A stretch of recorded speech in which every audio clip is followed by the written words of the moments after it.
Você já se sentiu tão ferido, tão machucado, que nem orar parecia fazer sentido? Essa é a história de Eduardo. Um homem comum, mas com um coração despedaçado. Tudo mudou para ele numa tarde chuvosa de quarta-feira.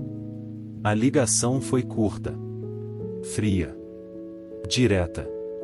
Um caminhão, um cruzamento. E a mulher que ele mais amava não voltaria mais para casa. O mundo de Eduardo parou naquele instante.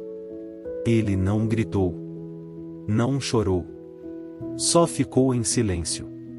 Um silêncio que durou anos. Eduardo era cristão. De berço. De Bíblia. De banco da igreja. Mas depois daquilo, ele fechou a Bíblia. Virou as costas pro altar. E nunca mais entrou numa igreja. Se Deus me amasse, em ele dizia, ele não teria levado a única coisa boa que eu tinha. Era um luto que virou raiva.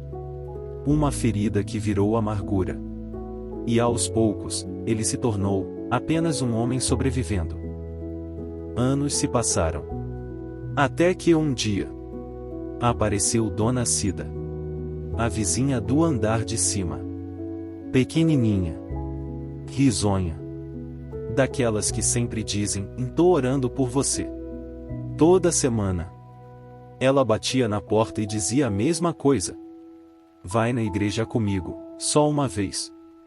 E toda semana Eduardo respondia com um sorriso amarelo e um "não, obrigado". Mas naquele domingo, por algum motivo, ele disse sim. Nem ele sabe por quê. Talvez cansaço. Talvez solidão. Ou talvez fosse Deus. Ele entrou no templo com passos tímidos. As luzes, os hinos, as pessoas com os olhos fechados. Tudo parecia tão distante. Então, ele sentou no último banco, perto da porta, pronto para ir embora se fosse necessário. Mas algo começou a acontecer. O pastor subiu ao púlpito. E nas primeiras palavras, Eduardo sentiu um arrepio.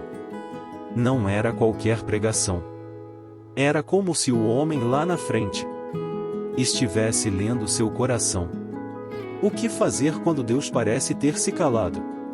O que fazer quando a dor é tão forte que a fé parece pequena? Eduardo abaixou a cabeça. Os olhos marejaram. Ele apertou os punhos. Não chore, ele pensou. Você veio só por educação. Mas era tarde demais.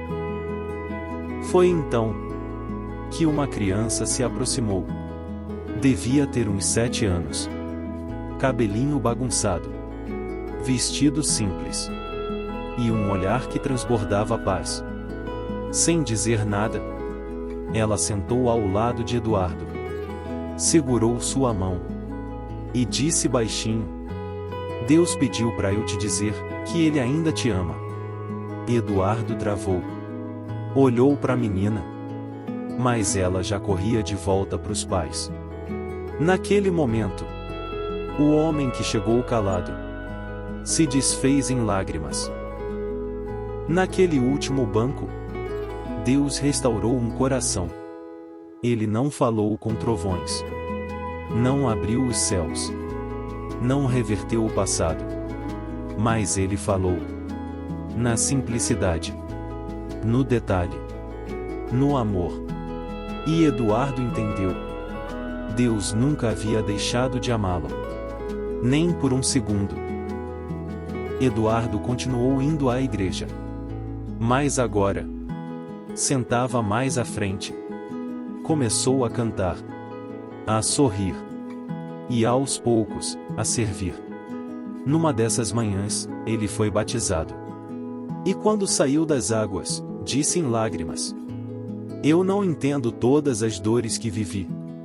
Mas hoje, eu sei que Deus nunca me abandonou".